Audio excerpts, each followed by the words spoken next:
കല്യാണ തലേന്നുണ്ടാക്കി വെക്കുന്ന കല്യാണ മീൻകറി. ഇതിനായി വെള്ളച്ചൂര കഴുകി വൃത്തിയാക്കി വെച്ചിരിക്കുകയാണ്. കറി വെക്കുമ്പോൾ മീൻ തല കൂടി എടുക്കാൻ മറക്കരുത്. മീൻ തല കൂടി ചേർക്കുകയാണെങ്കിൽ മാത്രമേ മീൻ കറിക്ക് ടേസ്റ്റ് ഉണ്ടാവുകയുള്ളൂ. ആദ്യം കുടംപുളി വെച്ചിട്ട് പുളിവെള്ളം ഉണ്ടാക്കിയെടുക്കണം. പുളി ചെറുതായി കട്ട് ചെയ്താണ് ഇടേണ്ടത്. മീൻ കറിയുടെ ഗ്രേവിക്ക് ആവശ്യമായ വെള്ളം ഒഴിച്ചു കൊടുക്കുകയും വേണം. ഈ കറിയിൽ കുടംപുളി അതേപടി ഇട്ട് കൊടുക്കാത്തതിനൊരു കാരണമുണ്ട്. കല്യാണ തലേന്ന ഈ മീൻ കറി ഉണ്ടാക്കി വെക്കുന്നത്. കുടംപുളി അതേപടി ഇട്ട് കൊടുക്കുകയാണെങ്കിൽ ഓവർനൈറ്റ് ഇരിക്കുമ്പോഴേക്കും പുളി വല്ലാതെ അങ്ങിറങ്ങും. അപ്പോൾ പിന്നെ നമ്മൾ ഉണ്ടാക്കി വെക്കുമ്പോഴുള്ള ടേസ്റ്റ് ഒന്നും ആയിരിക്കത്തില്ല പിറ്റേന്ന് എടുക്കുമ്പോൾ. അതൊഴിവാക്കാൻ വേണ്ടിയാണ് പുളിവെള്ളം ഉണ്ടാക്കി ഒഴിച്ചു കൊടുക്കുന്നത്. ഒരു 2-3 മിനിറ്റൊക്കെ തിളപ്പിച്ചാൽ മതിയാകും. അപ്പോഴേക്കും വെള്ളത്തിൽ ആവശ്യത്തിന് പുളി ഇറങ്ങും. ഈ മീൻ കറി കുറച്ച് വറ്റിച്ചാണ് എടുക്കുന്നത്. ഈ റെസിപ്പി ഞങ്ങൾക്കൊപ്പം വളരെ വർഷങ്ങൾക്ക് മുമ്പ് കൂടെ ഉണ്ടായിരുന്ന ഏലമ്മ ചേട്ടത്തി പറഞ്ഞു തന്നതാ. അന്ന് ഞാൻ കരുതിയില്ല ഇങ്ങനെയൊരു യൂട്യൂബ് ചാനലിൽ എനിക്കിത് പ്രസൻറ്റ് ചെയ്യാൻ കഴിയുമെന്ന്. സദ്യയ്ക്ക് ഒരാൾക്ക് ഒരു പീസ് മീനും അതിൽ കോട്ട് ചെയ്തിരിക്കുന്ന അരപ്പുമാണ് സെർവ് ചെയ്യുന്നത്. ഇനി ഗ്രേവി ഉണ്ടാക്കിയെടുക്കാം. ഒരു പാത്രം ചൂടാക്കി അതിലേക്ക് വെളിച്ചെണ്ണ ഒഴിച്ചു കൊടുക്കാം. ഇതിന് ഒരൽപ്പം എണ്ണ കൂടുതൽ ഒഴിക്കണം. അതെന്തിനാണെന്ന് കുറച്ച് കഴിയുമ്പോൾ പറയാം. എണ്ണ ചൂടായി കഴിഞ്ഞ് കടുകിട്ട് കൊടുക്കാം. കടുക് മുഴുവൻ പൊട്ടിക്കഴിയുമ്പോൾ വെളുത്തുള്ളിയും ഇഞ്ചിയും ചേർക്കണം. നാടൻ വെളുത്തുള്ളി അതേപടിയാണ് ഞാനിവിടെ ചേർക്കുന്നത്. അതുകൊണ്ടാണ് കുറച്ച് എണ്ണ കൂടുതൽ ചേർക്കുന്നത്. സ്ലൈസ് ചെയ്തിടുവാണെങ്കിൽ ഇത് വല്ലാതെ മൊരിഞ്ഞു പോവും. കാരണം നമ്മളിവിടെ ചെറിയ ഉള്ളി, സവാള ഇതൊന്നും ചേർക്കുന്നില്ല. പച്ചമുളകും ഈ കറിയിൽ ചേർക്കത്തില്ല. ചോപ്പ് ചെയ്ത ഇഞ്ചിയും വെളുത്തുള്ളിയും നല്ലതുപോലെ ഒന്ന് വഴറ്റിയെടുക്കണം. പഴയ കാലത്ത് ഇതേമാതിരി വെളുത്തുള്ളി ഇവിടെ ഉണ്ടായിരുന്നുള്ളൂ.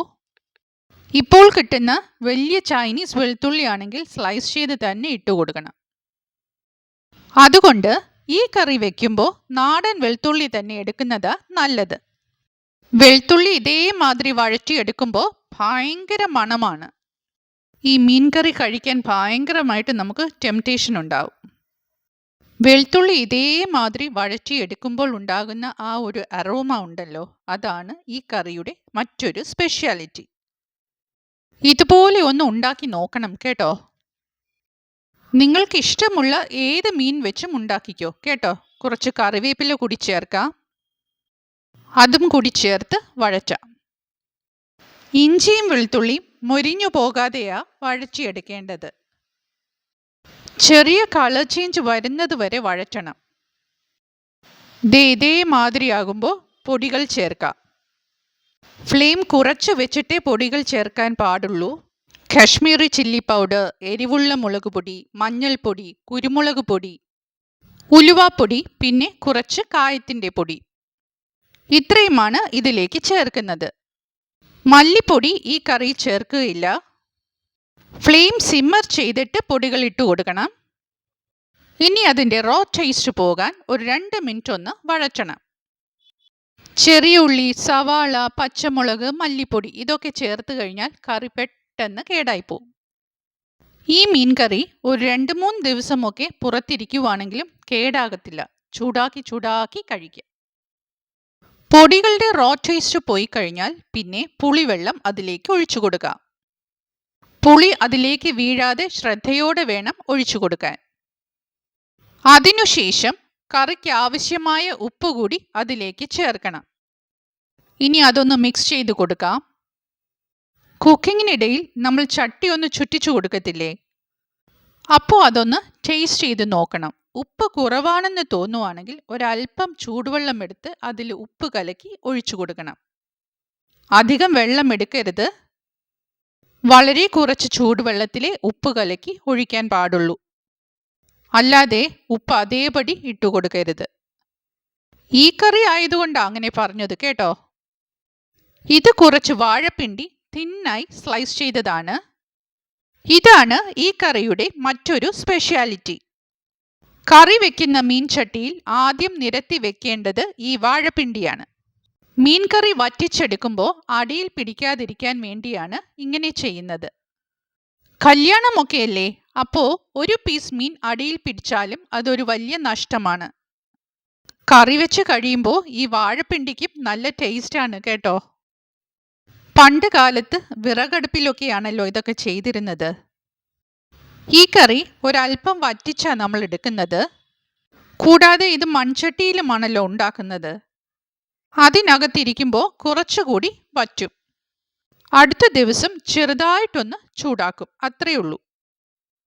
അതുകൊണ്ട് കറി ഉണ്ടാക്കുന്ന നമുക്കൊരു ഐഡിയ വേണം എത്ര ഗ്രേവിയിലാണ് ഇത് വറ്റിച്ച് വെക്കേണ്ടതെന്ന്. കാരണം സെർവ് ചെയ്യുമ്പോൾ കുറച്ച് അരപ്പതിൽ വേണമല്ലോ. വാഴപ്പിണ്ടി നിരത്തി കഴിഞ്ഞാൽ പിന്നെ അതിലേക്ക് വേറൊരു സാധനം കൂടി ഇടണം, കറിവേപ്പില. മീൻ അടിയിൽ പിടിക്കാതിരിക്കാൻ കറിവേപ്പില മാത്രമാണ് ഇട്ട് കൊടുക്കുന്നതെങ്കിൽ തിളച്ചു കഴിയുമ്പോൾ അത് പല വഴിക്ക് പോവും. കറിവേപ്പിലയുടെ കാര്യം പറഞ്ഞതാ. വാഴപ്പിണ്ടിക്ക് അങ്ങനെ ഒരു പ്രശ്നമേ ഇല്ല, അത് അവിടെ കിടന്നോളൂ. മീൻ കറിയുടെ ടേസ്റ്റിനെ അത് എഫക്റ്റ് ചെയ്യുകയേയില്ല. ഇനി അടുത്തതായി മീൻ നിരത്തി വയ്ക്കാം. ഞാൻ ആദ്യം തന്നെ പറഞ്ഞതുപോലെ മീൻ തല വയ്ക്കാൻ മറക്കരുത്. ഏത് മീൻ കറി ആയാലും ഇങ്ങനെ തന്നെയാ. തല പോർഷൻ എടുക്കാൻ പറ്റുന്നതാണെങ്കിൽ കറിയിൽ ചേർക്കുക തന്നെ വേണം. ഈ വീഡിയോ കാണുന്നവരോട് ഒരു റിക്വസ്റ്റ് ഉണ്ട്.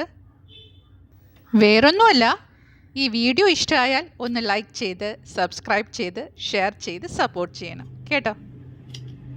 കൂടാതെ ഫീഡ്ബാക്ക് തരികയും വേണം. ഞാൻ പോസ്റ്റ് ചെയ്തിട്ടുള്ള മറ്റ് വീഡിയോസ് കൂടി ഒന്ന് കാണാൻ ശ്രമിക്കണം കേട്ടോ. മീൻ കഷ്ണങ്ങളൊക്കെ വെച്ച് കഴിഞ്ഞു. ഇനി തല പോർഷനാണ് വെക്കാനുള്ളത്, അതുകൂടി വെക്കാം. അതിനുശേഷം ഉണ്ടാക്കി വെച്ചിരിക്കുന്ന ഗ്രേവി അതിൻ്റെ മേലെ കൂടി ഒഴിക്കണം. ഗ്രേവിയുടെ കളർ കണ്ടോ? എരിവ് ആവശ്യത്തിനേ പാടുള്ളൂ, എല്ലാവർക്കും കഴിക്കാനുള്ളതല്ലേ. ഇത്രയും സെറ്റ് ചെയ്തതിന് ശേഷമാണ് ഫ്ലെയിം ഓൺ ചെയ്തു കൊടുക്കുന്നത്. തലപ്പോഷൻ മുകളിൽ കിടക്കുന്നത് കണ്ട് ഒന്നും തോന്നണ്ട. തിളച്ച് കഴിയുമ്പോൾ അതെല്ലാം താഴേക്ക് പോകും. അതൊന്ന് ചുറ്റിച്ച് വെക്കുകയാണ്. ഇങ്ങനെ ചുറ്റിച്ചു കൊടുക്കുമ്പോൾ ആ മീൻ പീസസിൻ്റെ സ്പേസിംഗ് ഒക്കെ ഒന്ന് അഡ്ജസ്റ്റ് ആവും. ഇനി അത് അടച്ചു വെച്ച് നല്ലതുപോലെ തിളയ്ക്കുന്നത് വരെ ഫുൾ ഫ്ലെയിമിൽ വേവിക്കണം. ഒരു 2-3 മിനിറ്റിന് ശേഷം ഓപ്പൺ ചെയ്യാം. നല്ലതുപോലെ വെട്ടി തിളച്ചിട്ടുണ്ട്. ഇനി ഫ്ലെയിം കുറച്ച് കൊടുക്കണം. ലോ ഫ്ലെയിമിലാണ് ബാക്കിയുള്ള കുക്കിംഗ് ചെയ്യേണ്ടത്. വീണ്ടും പഴയതുപോലെ ചെറുതായി ഓപ്പൺ ചെയ്തിരിക്കുന്ന രീതിയിൽ അടച്ചു വെച്ചു.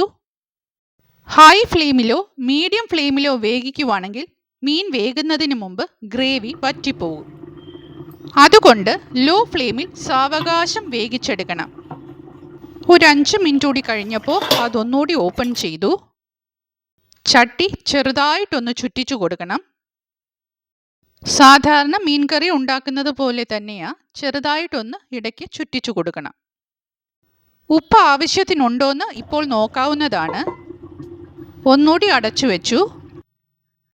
ലാസ്റ്റ് ഒന്നുകൂടി ഒന്ന് ഓപ്പൺ ചെയ്യുകയാണ്. ഒന്നുകൂടി ചുറ്റിച്ചു കൊടുക്കണം. മീൻ കഷ്ണങ്ങൾ വേകുകയും ചെയ്തു. ആവശ്യത്തിന് കുറുകിയിട്ടുണ്ട്, ഗ്രേവിയും ഉണ്ട്. ഈ പാകത്തിനാണ് ഞാൻ കുക്കിംഗ് സ്റ്റോപ്പ് ചെയ്യുന്നത്. എണ്ണയൊക്കെ തെളിഞ്ഞു വന്നിട്ടുണ്ട്. ഇനി അത് അവിടെ ഇരുന്ന് ചൂടാറട്ടെ. ഞാൻ ഉണ്ടാക്കുന്ന കല്യാണ മീൻകറിയുടെ സീക്രട്ട് റെസിപ്പി ഇതാണ് കേട്ടോ. ഈ ഒരു മീൻകറി ഉണ്ടെങ്കിൽ ചോറ് കഴിക്കാൻ വേറെ ഒരു കറിയുടെയും ആവശ്യമില്ല. മിക്കവാറും എൻ്റെ നെയ്ബേഴ്സിനൊക്കെ ഈ മീൻകറിയുടെ മണം കിട്ടിയിട്ടുണ്ടാവും. അപ്പോൾ മറക്കാതെ ഇതേമാതിരി ഒന്ന് ഉണ്ടാക്കി നോക്കണം കേട്ടോ. ഈ ചാനൽ സപ്പോർട്ട് ചെയ്യാനും മറക്കരുത് കേട്ടോ. Thank you.